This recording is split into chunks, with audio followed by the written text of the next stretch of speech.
देखिए, पिछले 33 साल से I would like to request साथे ने भारत को पर्यटन के एक डेस्टिनेशन के रूप में पूरे विश्व में स्थापित करने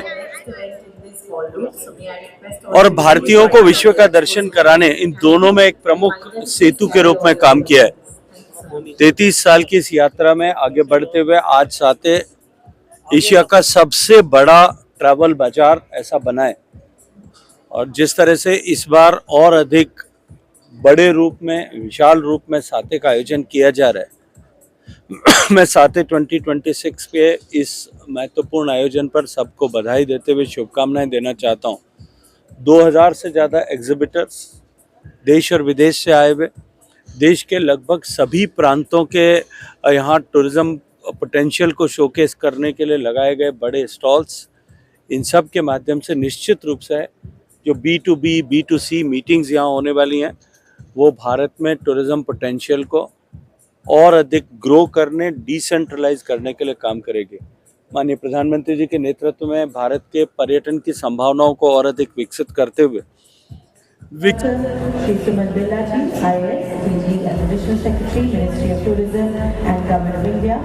Ms. Anita Mehdi-Ranka, Special Advisor to Secretary General, Youth Tourism. It has been a pleasure, ma'am, that you could join in. Let's put our hands together as we extend a very warm welcome to her. May we welcome Dr. Anwar Bersami, Chairman of Tourism Malaysia. Thank you so much, sir. May we welcome Dr. Pasna Arora, Chairperson at CTC, and thank you so much, ma'am, for adding so much more value and vision to our platform and this collaboration. We are privileged to have you on the stage. My guests, please do put your hands together for each of our guests as we take an opportunity and thank them. May we present a token of love to Dr. Subhash Goel, who continues to be our mentor and guide. He's been a part of our brilliant existence. Ms. Mehra, it's such a pleasure to have Mr. Yogesh Mudras, who has very kindly विकसित भारत की संकल्पना के साथ कदम ताल कर tourism sector विकसित भारत बनने और विकसित भारत बनने के बाद में भारत की अर्थव्यवस्था का महत्वपूर्ण घटक बने। हम contribution of tourism sector in GDP को 6% से लेकर के 10% तक लेकर के जाएं, इस संकल्पना के साथ में हम सब काम कर रहे हैं।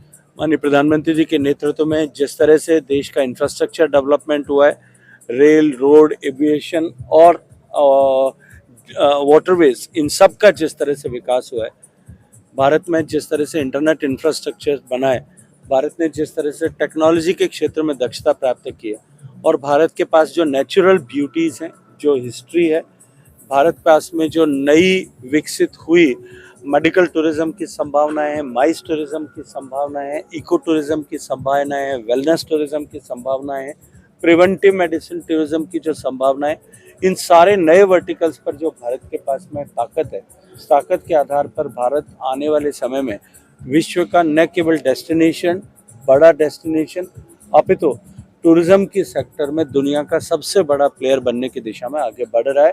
और ऐसे सब भविष्य को साकार करने के लिए इस तरह के आयोजन निश्चित रूप से एक बहुत बड़ी भूमिका का निर्वहन करेंगे।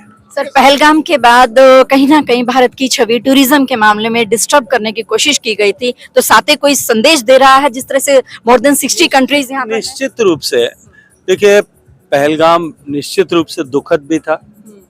पहलगाम ने एक बड़ी चोट जम्मू एंड कश्मीर के टूरिज्म पर पहुंचाई, लेकिन मैं प्रसन्नता के साथ में कह सकता हूं कि भारतीय लोगों ने साहस के साथ में ठीक पहलगाम की घटना के बाद, ऑपरेशन सिंदूर समाप्त होने के बाद, वहां टूरिज्म का जिस गति के साथ में रिवाइवल किया, जिस गति के साथ में वापस वहां सैलानियों के पंजाब वापस सुनाई देने लगे, वो निश्चित ही देश में, देशवासियों का, देश की सरकार में, देश की व्यवस्था में जो कॉन्फिडेंस है उसको दिखाता है।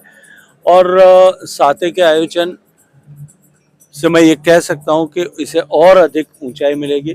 भारत दुनिया के टूरिज्म के इकोसिस्टम में उन चुनिंदा देशों में से एक है जिन्होंने सबसे ज़्यादा तेज गति से कोविड के बाद में प्रगति की है। न केवल वी शेप रिकवरी करते हुए प्री कोविड बेंचमार्क्स को प्राप्त किया है, अपितु डोमेस्टिक टूरिज्म में भारत ने अनप्रेसिडेंटेड ग्रोथ रजिस्टर की है, जो भारत को असीम संभावनाओं के द्वार पर ला करके खड़ा करता है। Gajendra Singh Shekhawat ji. मैंने तो रिक्वेस्ट का इंतजार ही नहीं किया,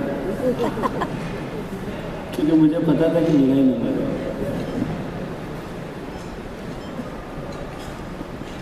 वैसे भी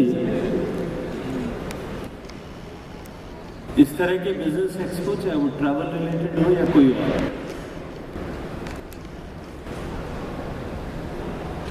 उसमें सबसे नॉन प्रोडक्टिव सेशन जो है वो उसका इनॉग्रेशन सेशन है। और ये चुनौती भी बहुत बड़ी होती है, क्योंकि मेरा बहुत साल इस तरह के कॉन्फ्रेंसेस, बिजनेस स्पीच कराने में बीते हैं। ये चुनौती भी बहुत बड़ी होती है आयोजकों के लिए कि उसकी गरिमा को बनाए रखने तक के लोगों को बिठाए रख सकें।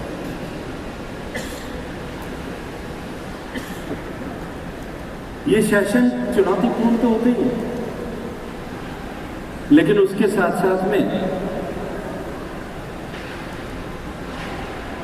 अगर ये सेशन पोस्ट लंच हो रहा हो तो ऑडियंस के लिए और मंच पे बैठे हुए दोनों लोगों के लिए बड़ी चुनौती है। मुझे बहुत साल तक मंच के सामने बैठने का बहुत अवसर मिला। जब सामने बैठते थे तो लंच के बाद के सेशन में अपने आप को जगाए रखना मुश्किल है, और जब हम मंच पर बैठते हैं तो चुनौती दोहरी हो जाती है कि अपने आप को भी जगाए रखना और सामने वाले को भी जगाए रखना। और आज के कार्यक्रम में तो चुनौती और भी गंभीर हो गई। वो इसलिए मैं देख रहा था, जब मंच पर 10 कुर्सियां थी और लोग बात देख रहे थे कि ये 10 भाषण अगर होने वाले हैं तो हमारे साथ में क्या होगा। 10 भाषण तक इस इनॉग्रल सेशन पे अपने आप को जगाए रखने के लिए मैं आप सबका अभिनंदन करता हूं, आप सबका धन्यवाद करता हूं।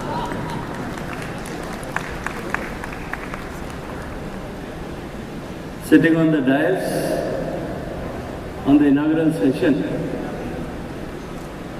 of the 33rd episode of Sate,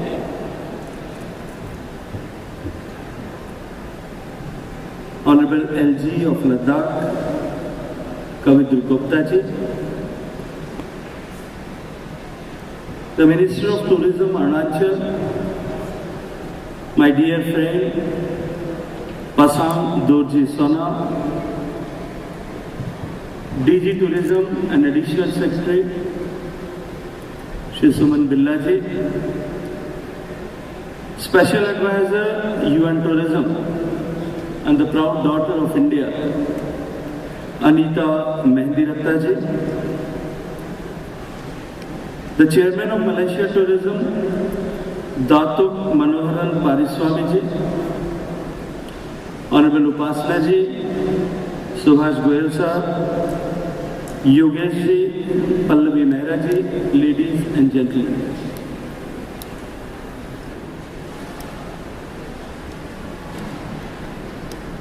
It is a privilege to welcome you all